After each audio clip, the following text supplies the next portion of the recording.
3 లక్షలు ఈజీగా ఖర్చు అవుతుంది వాళ్ళకు. సో ఆ ఆపరేషన్ ఇక్కడ ఫ్రీగా ఆరోగ్యశ్రీ కింద చేశాము. సో ఈ ప్రజలకు తెలియజేయడం ఏమంటే ఇక్కడ అన్ని రకాల ఆపరేషన్ చేస్తాము. ఆ తర్వాత ఆరోగ్యశ్రీ ఉంది కాబట్టి వాళ్ళకి ఎట్లాంటి ఖర్చు లేకుండా అంటే కాకుండా ఆరోగ్యశ్రీ లేకున్నా కానీ హాస్పిటల్లే ఖర్చులు భరిస్తూ గవర్నమెంట్ సపోర్ట్తో మేము ఫ్రీగా అందరికీ పేషెంట్కి అన్ని సర్వీసెస్ ప్రొవైడ్ చేస్తున్నాం. ఇదే ఉద్దేశంతో మేము పత్రికాముఖంగా ప్రెస్ మీడియా ముఖంగా తెలియజేస్తాం.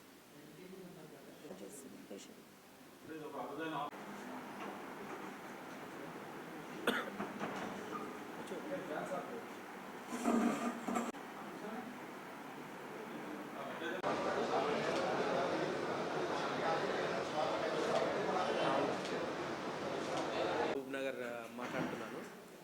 ఇప్పుడు ఇక్కడ గవర్నమెంట్ మెడికల్ కాలేజ్ ఎస్టాబ్లిష్ అయ్యి గవర్నమెంట్ జనరల్ హాస్పిటల్ అంటే 2016 నుండి ఇక్కడ ఎస్టాబ్లిష్ అయింది జనరల్ హాస్పిటల్. అంటే ఆల్మోస్ట్ 8 సంవత్సరాలుగా.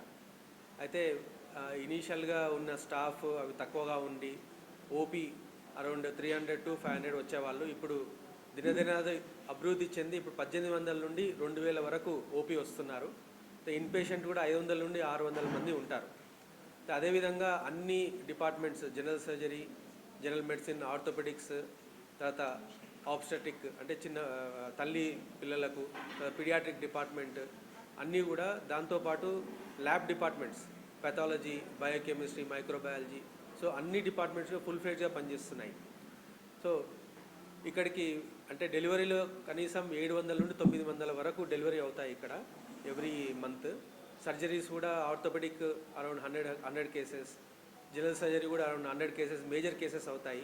అదేవిధంగా మైనర్ కేసెస్ అరౌండ్ 2000 వరకు అవుతాయి. సో ఆబ్స్టెటిక్ డిపార్ట్మెంట్కి రీసెంట్గా ఒక అంటే అన్మ్యారీడ్ యంగ్ అమ్మాయి వచ్చింది. సో ఆమెకు పొట్టె నిండా అంటే ఓవేరీ నుండి గడ్డ వచ్చింది. సో దాని నుండి ఆమె చాలా హాస్పిటల్స్ తిరిగారు. వాళ్ళు తిరిగిన తర్వాత ఇక్కడ గవర్నమెంట్ హాస్పిటల్కి వచ్చిన తర్వాత ఇక్కడ మన ఆబ్స్టెటిక్ డిపార్ట్మెంట్ డాక్టర్లు చూసి ఆమె ఎగ్జామిన్ చేసి కావాల్సిన టెస్టులు అంటే అల్ట్రాసౌండ్ స్కాన్, సిటీ స్కాన్ చేయించారు. తర్వాత దాని నుండి ఏంటంటే పొట్టంతా ఓవేరియన్ సిస్తో పొట్ట మొత్తము ఆక్యుపై అయింది. అంటే size around 20 to 25 centimetre size పొట్టంతా అదే ఉంది. అంటే పేషెంట్కి చాలా ఇబ్బందికరంగా అంటే నొప్పితో పాటు బరువుగా అనిపించడము, అంటే చాలా యంగ్ అమ్మాయి. సో ఆ విధంగా ఉన్నందుకు ఇక్కడికి వచ్చి అన్ని టెస్టులు చేసిన తర్వాత మేము అది క్యాన్సర్ కాదు, అండంలో ఉన్న తిత్తిలాగానే మేము డయాగ్నోస్ చేశాము. కాకపోతే అన్నిసార్లు కూడా అది మనం అనుకున్నట్టుగా క్యాన్సర్ కాకుండా ఉండడము, లేకుంటే క్యాన్సర్ ఉండడము అనేది ఆపరేషన్ చేసేటప్పుడు కొంతవరకు తేడా అయ్యే అవకాశం ఉంటుంది. సో దాని గురించి లాప్రోస్కోపీ ద్వారా మేము అంటే gynaec OBG team, surgical team, anaesthesia doctor సహకారంతో చేశాం. సో ఇప్పుడు OBG doctor Rakshit Padmapriya case గురించి మీకు వివరంగా చెప్తారు. పద్మప్రియ ఇక్కడ ఓబీజీ డిపార్ట్మెంట్లో అసోసియేట్ ప్రొఫెసర్గా పనిచేస్తున్నా. ఇప్పుడు రాధా మేడం లీవ్లో ఉండడం వల్ల ఇక్కడ ఇన్ఛార్జ్ హెచ్ఓడిగా కూడా వర్క్ చేస్తున్నాను. ఇక్కడ ఒక young girl, unmarried girl patient మా ఓపీ డిపార్ట్మెంట్కి ఆల్మోస్ట్ 15-14వ తారీఖు ఈ మే మంత్ వచ్చారు. ఆమె అంటే చాలా కడుపు నొప్పితోన, డిస్కంఫర్ట్తోన, పొట్ట మొత్తం ఉబ్బిపోవడంతో ఇక్కడికి వచ్చారు.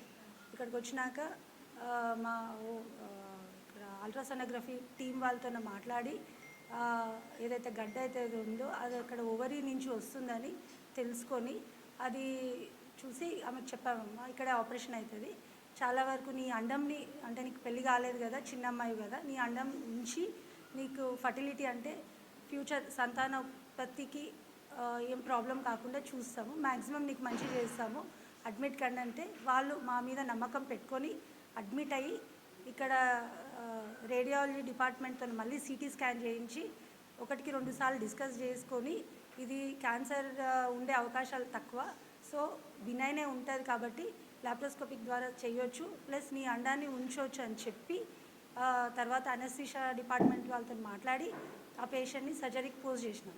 ఈ మంత్ మే 23rd రోజు పేషెంట్కి ఆపరేషన్ చేశాం. అది చాలా పెద్ద సిస్ట్, అంటే ఆల్మోస్ట్ మొత్తం అబ్డామిన్, మొత్తం పైన అబ్డామిన్, కింద అబ్డామిన్, పెల్విస్ మొత్తం ఆక్యుపై అయింది. దాంతో పక్కల పేగులన్నీ కూడా పుష్ అయిపోయినాయి, పక్కకు అటు ఇటు పుష్ అయిపోయినాయి. ఇట్లాంటి సర్జరీ చేసేటప్పుడు ఏమవుతుందంటే ఒక్కొక్కసారి సర్జరీ చేసేటప్పుడు ఆ ఫ్లూయిడ్ అయితే తీసినాక పేషెంట్ కొలాప్స్ అవుతుంది. అట్లా కాకుండా because of anaesthesia department team వాళ్ళతోన పేషెంట్ అంటే throughout the surgery patient vitals అన్నీ స్టేబుల్గా ఉండి పేషెంట్ ఆ సర్జరీని తట్టుకోగలిగింది. అదొకటి. ఇంకొకటి ఎన్ని స్కాన్లు చేసినా, సిటీ స్కాన్, ఎంఆర్ఐ చేసినా, ఎన్ని టెస్టులు చేసినా అంత పెద్ద గడ్డ యూజువల్గా చాలా వరకు క్యాన్సర్గా ఉండే అవకాశాలు ఉంటాయి. ఇప్పుడు పేషెంట్కి ఉట్టి ఓవరీ అంటే గడ్డకాడికి తీస్తే ఆ డిసీజ్ ప్రాసెస్ని అంటే ఆ పెథాలజీ అట్లనే పెట్టినట్లయితుంది. మొత్తం తీయాలంటేనేమో అమ్మాయి చిన్న అమ్మాయి, ఇంకా మళ్ళీ ఫ్యూచర్లో అమ్మాయికి పిల్లలు పెళ్ళి అనేది ఉంటుంది. సో పెథాలజీ డిపార్ట్మెంట్తో ముందే డిస్కస్ చేసుకొని ఆన్ టేబుల్ కొంచెం ఆ ఫ్లూయిడ్ ఆ టిష్యూ బయాప్సీకి పంపించాం. యూజువల్గా ఫ్రోజన్ సైటాలజీ అంటారు. ఇది పెద్ద పెద్ద కార్పొరేట్ హాస్పిటల్లోనే ఉంటాయి యూజువల్గా ఫ్రోజన్ సైటాలజీ. ఇక్కడ నవల్ కిషోర్ సార్ హెల్ప్తోన సార్ చెప్పారు మాకు టేబుల్ మీద పంపించండి అమ్మా, మేము చెప్తాము క్రష్ సైటాలజీ అది అంటే almost equal to frozen cytology లాగానే చేసి సార్ చెప్పారు ఇది మ్యాలిగ్నెన్సీ అవకాశాలు తక్కువ, మ్యాలిగ్నెన్సీ లేదు, ఓన్లీ బినైన్ అని చెప్పారు. సో బినైన్ అయినందుకు మేము ఓన్లీ ఆ గడ్డ కాడికి తీసి ఆమె ఓవరీని ప్రిజర్వ్ చేసినాం. ఓవరీని ప్రిజర్వ్ చేయడం వల్ల ఏమవుతుందంటే ఇప్పుడు మిగతా వాళ్ళ లాగానే పెద్ద సర్జరీ అయింది, కాకపోతే ఓవరీ ఉంది. ఫ్యూచర్ అంతా ఆమెకు ఫర్టిలిటీకి అట్లాంటి ప్రాబ్లం కాదు. అందరిలాగానే పెళ్లి చేసుకోవచ్చు, ప్రెగ్నెన్సీ కావచ్చు, పిల్లలని కనవచ్చు. ఇది గడ్డ కూడా మేము ఇంకొక థర్డ్ పార్ట్ సర్జరీ పార్ట్, ఒకటేమో ఆపరేషన్ కన్నా ముందు డయాగ్నోసిస్, తర్వాత డ్యూరింగ్ ఆపరేషన్ అప్పుడు విత్ అనస్థీషియా వాళ్ళ హెల్ప్, డ్యూరింగ్ సర్జరీ పెథాలజీ వాళ్ళ డిపార్ట్మెంట్ కోఆపరేషన్, అండ్ ఫోర్త్ది ఏమో ఆపరేషన్ బటన్ హోల్ ద్వారా చిన్న రంధ్రాల ద్వారా చేసినాం, పెద్ద కోతది లేకుండా. యూజువల్గా అమ్మాయికి ఆపరేషన్ చేయాలంటే మొత్తం అబ్డామిన్ మొత్తం ఇన్సిషన్ ఇవ్వాలి, అట్లా కాకుండా చిన్న రంధ్రాల ద్వారా 3 రంధ్రాల ద్వారా చేసి ఆ గడ్డను తీసేసి పేషెంట్కి అంటే డ్యూరింగ్ ఆపరేషన్ అప్పుడు కానీ ఆపరేషన్ తర్వాత కానీ అసలు పెయిన్ లేకుండా ఇప్పుడు మిగతా వాళ్ళు ఎంత తొందరగా రికవర్ అవుతున్నారో అంతకన్నా ఎక్కువ తొందరగా రికవర్ అయింది పేషెంట్. ఆ తర్వాత సర్జరీ అయినాక టిష్యూ పంపిస్తే అది కూడా బినైన్ అయినే వచ్చింది, మ్యాలిగ్నెన్సీ ఏమీ లేదు. సో ఇది చాలా అంటే అరుదైన సర్జరీ. అంత పెద్ద గడ్డ ఓవరీస్ నుంచి వస్తాయి, కాకపోతే మ్యాలిగ్నెన్సీ ఉండే అవకాశాలు తక్కువ. ఆ మ్యాలిగ్నెన్సీ ఉందా లేదా ఆన్ టేబుల్ డయాగ్నోస్ చేసుకొని మేము అండంని తీసి పేషెంట్కి ఫ్యూచర్ అంటే ఫ్యూచర్ ఫర్టిలిటీ ప్రిజర్వ్ చేసి పేషెంట్ని సంతోషంగా ఇంటికి పంపిస్తున్నందుకు చాలా సంతోషంగా ఉంది. ప్లస్ ఇది నాకు తెలిసి ఒక్క డిపార్ట్మెంట్ వాళ్ళు అయ్యే పని కాదు. సో అన్ని ఇంటర్ డిపార్ట్మెంటల్ కోఆపరేషన్, కోఆర్డినేషన్, ఆ కమిట్మెంట్, ఆ కన్సర్న్ ఉంటేనే అవుతుందని నేను అనుకుంటున్నా. సో దీనికి సహకరించినటువంటి అంటే పేరున ప్రతి డిపార్ట్మెంట్ ప్రతి ఒక్కరికి చాలా కృతజ్ఞతలు తెలుపుకుంటున్నా.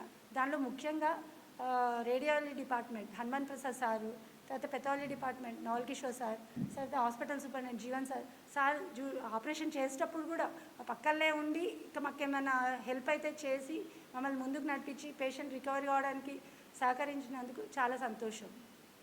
వాటర్ వచ్చింది, ప్లస్ అది ఒక 200-300 అంటే almost near 1 kg size tissue ఉంటుంది. అది ఈరోజు డిశ్చార్జ్ చేస్తున్నాం. అంటే యాక్చువల్గా పేషెంట్ రికవరీ అయిపోయింది, కొంచెం అంటే అది కూడా ఆన్ టేబుల్ అంటే క్యాన్సర్ డౌట్ ఉందంటే మొత్తం గ్రంథి తీసేస్తాం.